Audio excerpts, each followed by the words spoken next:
professional success, urban modernity, and upward mobility. As a result, Sinhala, while emotionally valued as a marker of cultural identity, is increasingly perceived as limited its practical utility within aspirational domains. This has led to patterns of functional compartmentalization where Sinhala dominates informal and cultural spaces while English dominates institutional and professional contexts. Another significant finding is the decline of regional and classical varieties of Sinhala. Standardized education, media representation, and urban centric norms contribute to linguistic homogenization. Regional accents and classical registers are increasingly marginalized, often perceived as outdated or impractical. This loss of internal diversity poses a long term risk to the cultural richness, expressive depth, and historical continuity of Sinhala as a living language.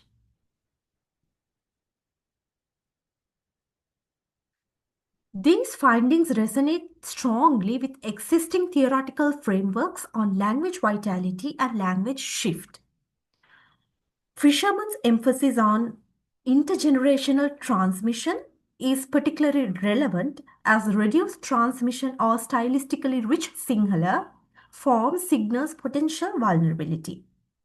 The prestige hierarchy favoring English align with Philipson's discussion of linguistic inequality in post-colonial contexts. Importantly, the Sinhala case demonstrates that language vitality exists on continuum rather than as a binary or survival or extinction. This supports arguments by scholars such as Mufween, who causes against equating speaker numbers with linguistic health. Implications. So these are the implications I have identified when it comes to rethinking linguistic sustainability. Under theoretical frame, extends vitality frameworks to dominant languages, highlights internal erosion beyond speaker numbers. When it comes to policy, it needs for balanced language policy and strengthens Sinhala in higher education, governance, and professional domains, especially in secondary. Educational, promote balanced bilingual education, develop Sinhala as a language of complex and academic knowledge, culturally, protect regional and classical Sinhala varieties, preserve internal linguistic diversity and plurality. To conclude, this study shows that although Sinhala remains official, widely spoken, and symbolically powerful, its vitality cannot be assessed solely through numerical strength or institutional recognition. The analysis highlights intergenerational language shift, functional reduction, ideological devaluation, and the decline of regional and classical varieties as emerging internal threats. By situating Sinhala within broader sociolinguistic debates, the study challenges the tendency to restrict preservation discourse to minority or endangered languages alone.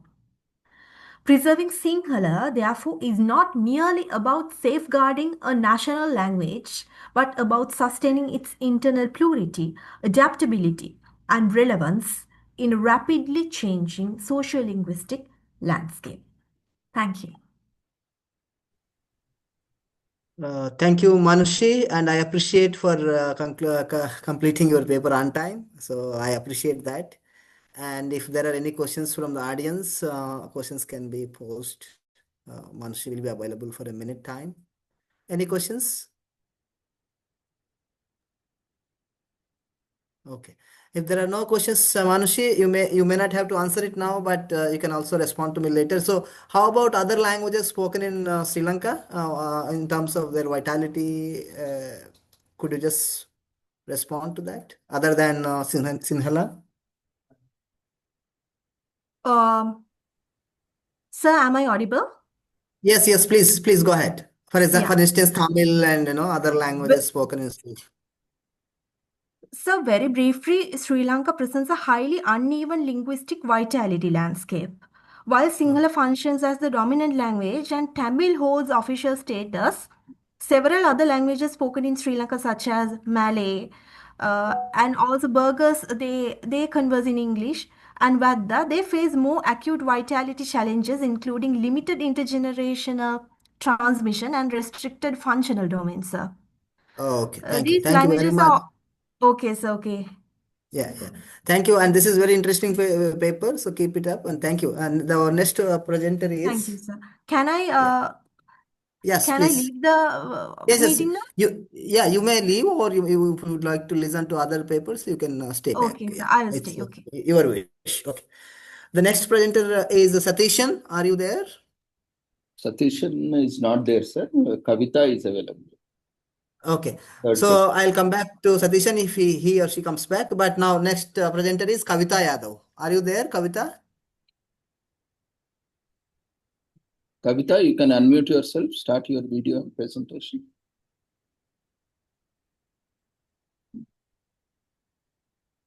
Kavita?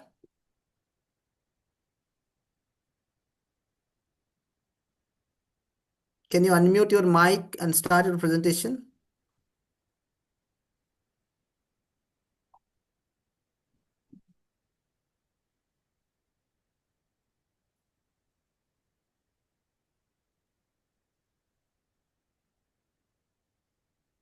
She is not Okay. responding. Okay. Okay. Maybe can we go to the next presenter if Kavita is not joining us? I think Kavita is unmuted. Sir, so am I audible? Yes, ma. Continue.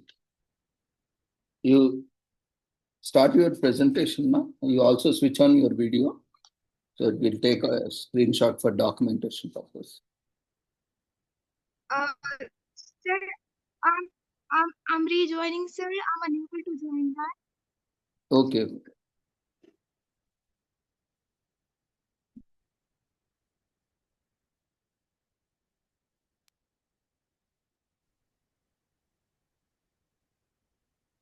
Kavita, can you turn on your video so that they can make some photos of it? Can't see you, Kavita.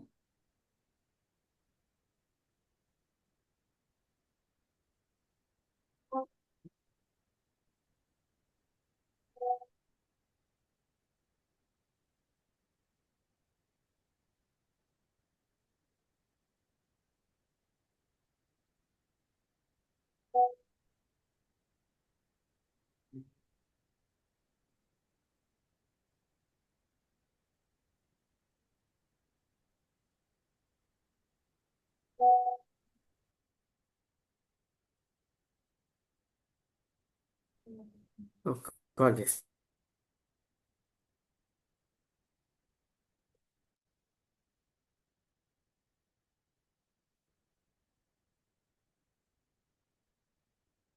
Sir, to save time, we'll take up. Presenters? Kavita is not able to connect to audio. Join now. I'm just trying. I'm calling her. Hello. Akka, Sir. place your paper presentation here. You enjoy. Try to join again. కొంచెం వేరే వాళ్ళకు కూడా inform చేయండి sir. వీళ్ళు ఉన్నారు కదా మన institution నుంచి వాళ్ళ మొబైల్ నెంబర్స్ లేవు ఒకసారి. అదే సరే, అది సార్ బిజీ ఉన్నట్టున్నారు, నేనే ప్రజెంట్ చేస్తాను నా పేపరు. ఇంకోటి ప్రొఫెసర్ సార్ది కూడా నేను చేసేస్తాను. Srikrishna sir, Umar Khan sir. Krishna. Hello, Kavita, are you there? Kavita joining. Yes, sir. Hope so. Am I audible, sir, now? Yes, please go ahead. Go ahead, please. So Thank you you, have 10 minutes time. So please try to complete it in 10 minutes and then maybe 1 minute for the discussion. Okay, sir. Okay. So now the time is 3:59. So you should complete it by 4:09. Okay. Sir, now my screen is visible? Yes, yes. Okay, sir. Thank you, sir. Hello Hi. Sorry. Yes, sir. Now my screen is visible, sir. Hello. Yeah, you can continue. Okay, sir. Thank you, sir. Good evening, everyone.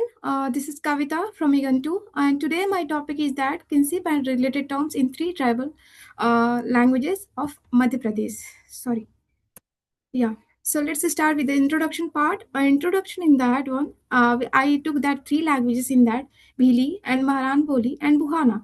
These three languages are the richest tribal heritage of the central India. While they belong to a different communities, they share a common purpose, using language to keep their society strong. And in this one, sorry, sir. In this one, we have the first one that is the Bhili, one of the most widely spoken tribal languages in India. It is known for being a very precise in how it labels family members to ensure everyone knows their precision in the lineages. And the second one, we have Maharan Boli, a unique language of Maharan community. This is widely spoken in the Maharan community. And the third, we have the Buhana language. This is the spoken in the Nahal community, and Nahal is also a isolate language, and in linguistics, it is also a favorite term of many linguists. Let's start for the this map. You can see this is the Madhya Pradesh map of Madhya Pradesh. So we will start from this one. See this. You can see this. There is Anuppur district in the eastern part of the Madhya Pradesh where people used Kavita, to speak. one second, Kavita. Are you sharing PPT with us? So Are you sharing your yes, PPT sir. with us? We can't see it. Yes, sir. No, ma, you have to click on share and share the screen. You are not sharing the screen. Only your face is visible, not your PPT. So maybe if you wish, you can share the PPT. Sir, I shared. Wait, sir. Okay, no need to panic. Be calm. And Yeah, you take breathe and then do it slowly. No, like.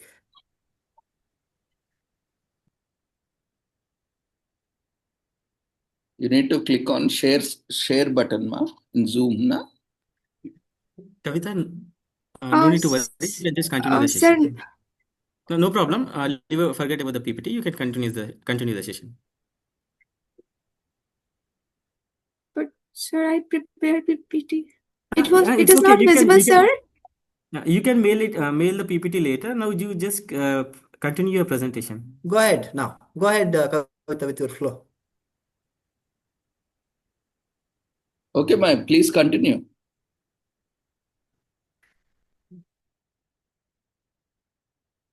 Kavita?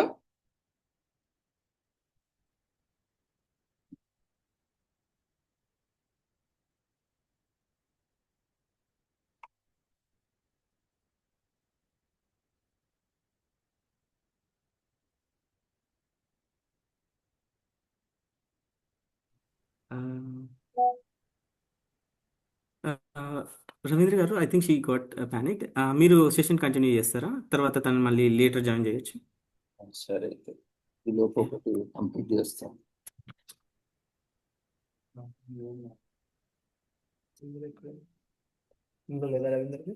ఉంది sir ఇక్కడ Ravinder. Krishna sir కింద Krishna sir join అవుతుంది. Yes, please go ahead, Ravindra Garu. Yes, sir. So, good morning, one and all. Good afternoon, one and all.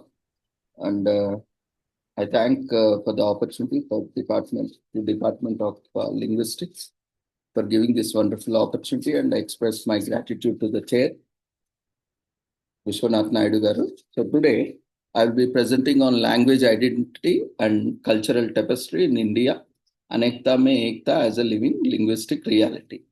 So here we are going to talk about university in diversity, which is not just based on, geographical or, political or something that is created, but we are talking about socio-linguistic experience, the kind of experience we are sharing and the kind of language we have been sharing across the nation. So we are exploring how language mediates identity formation in India and how multilingualism sustains cultural unity. So we are focusing on three major aspects today. How does linguistic diversity shape individual and collective identities in India? And in what ways do Indian languages function as cultural bridges rather than boundaries? And how can contemporary policy education strengthen this plural linguistic society? So here, we need to identify the theoretical network where we can bring this language identity and linguistic ecology.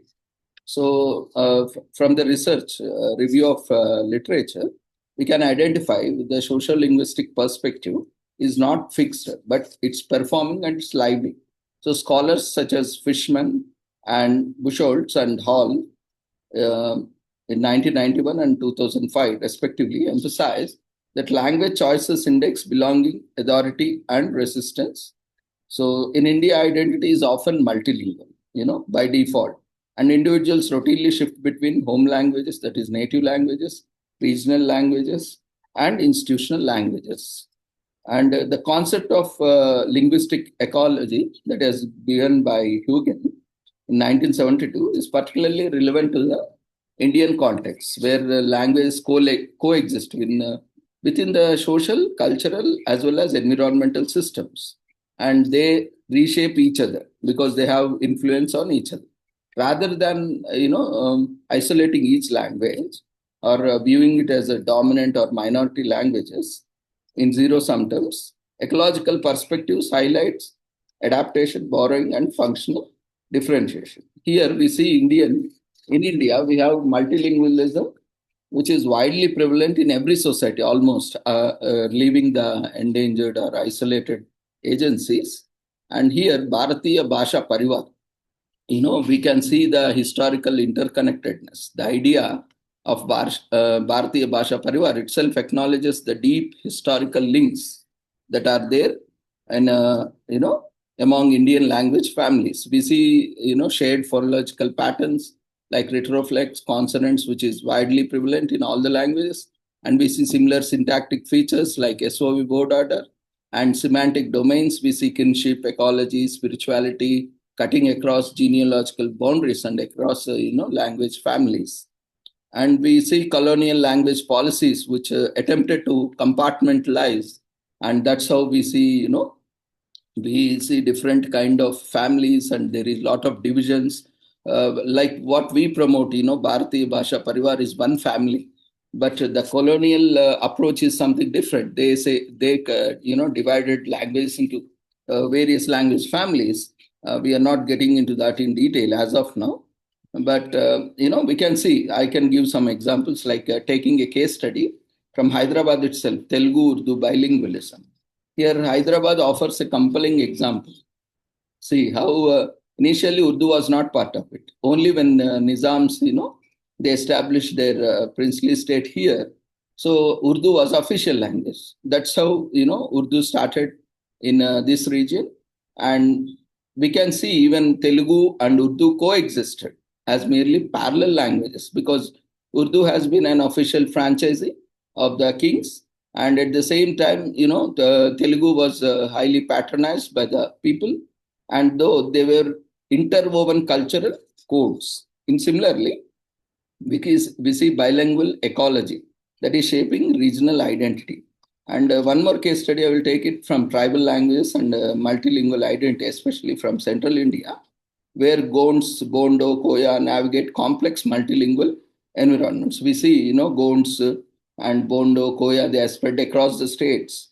And these indigenous languages, especially, serve as a repositories of ecological knowledge and ethnomedicine and oral history, while regional languages like Hindi, Telugu facilitate external interaction. So one more case study I will take from classical languages and cultural continuity. So Sanskrit and Tamil and Telugu also illustrate how classical languages anchor cultural identity while remaining dynamic. And Sanskrit continues to inform ritual, philosophy, and pan-Indian discourses. We see, a lot of discourses on our Indian knowledge system that takes place in Hindi and Sanskrit. Those are widely dominant, and we, continue even today. ICAS is promoted because That is our system which has roots in our own culture and tradition, and that is the scientific base for many of the sciences today, that is even proven since ages. And coming to language policy, see how NEP is contributing and recognizing Bharatiya Bhasha Samiti and Bharatiya Bhasha Pariwar, and how they align with each other as a cognitive and cultural asset. And by advocating early education in home languages like NEP, which is focusing on education in primary native languages till primary education, that seek to democratize knowledge and strengthen cultural confidence. And when we are talking about university and diversity, Anekta Me Ekta as a living practice, India unity is sustained not only by linguistic homogeneity, but everyday acts of translation, accommodation, and mutual intelligibility. Code switching, we see, we switch between languages and we take, borrow the words from other languages, and we use the multi languages in our day to day life. See, at home we might use Telugu, at institutions we might use Hindi and English. So, in a similar way, so creativity are normalized practices that enable this social fabric, social cohesion. So, this lived multilingualism, challenges monolithic models of nationhood, and instead it proposes an ethical framework where diversity is not merely tolerated, but it is valued. It's not that something we are forcing on anyone. It's being valued, it is being cherished, and it is shared as a shared resource. So finally, I would like to conclude saying that language in India is not just a language, it's a culture, it's a tradition, and it's a heritage and a horizon. So Bharatiya Bhasha Parivar, Bharatiya Bhasha Samiti embodies a civilizational ethos where India identity is plural, layered, and dialogic. So through historical continuity, we have seen, and also everyday multilingualism and supportive policy, Anekta Me Ekta, that is unity in diversity, not as abstraction, but it is a living reality that is going to contain and sustain, and recognizing and nurturing this linguistic ecology, which is essential for inclusive development, cultural sustainability, and democratic participation in contemporary India. We can proudly say that we all belong to all languages belong to Bharatiya Bhasha Pariwar, that is one family. Instead of the colonized various infrastructures like genealogical structures or purely democratic structures, all these, and our eminent scholars have been very much into the scholarly articles. So the greatness, I express my gratitude to all these eminent scholars who have been constantly contributing and establishing this identity of our Bharatiya Bhasha Parivar, and promoting Anekta Me Ekta as a living linguistic reality. Thank you, sir. Over to you.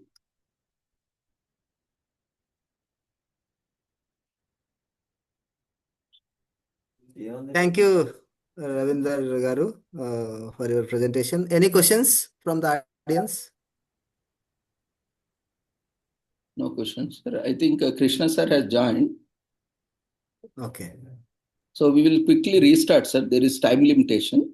So that Okay. Ravindra, I need 3 minutes time. Good afternoon, everyone. Good afternoon, sir. I need 3 minutes time. yes, I sir. will start my lecture in 3 minutes. Okay, sir. You can just rejoin once. It will be disconnected Again? now. Again, yes. Yeah. And then you can do it. You'll get 3 to 5 minutes time as well. Thank you.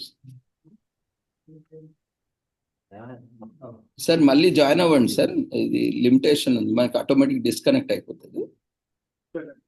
Same link.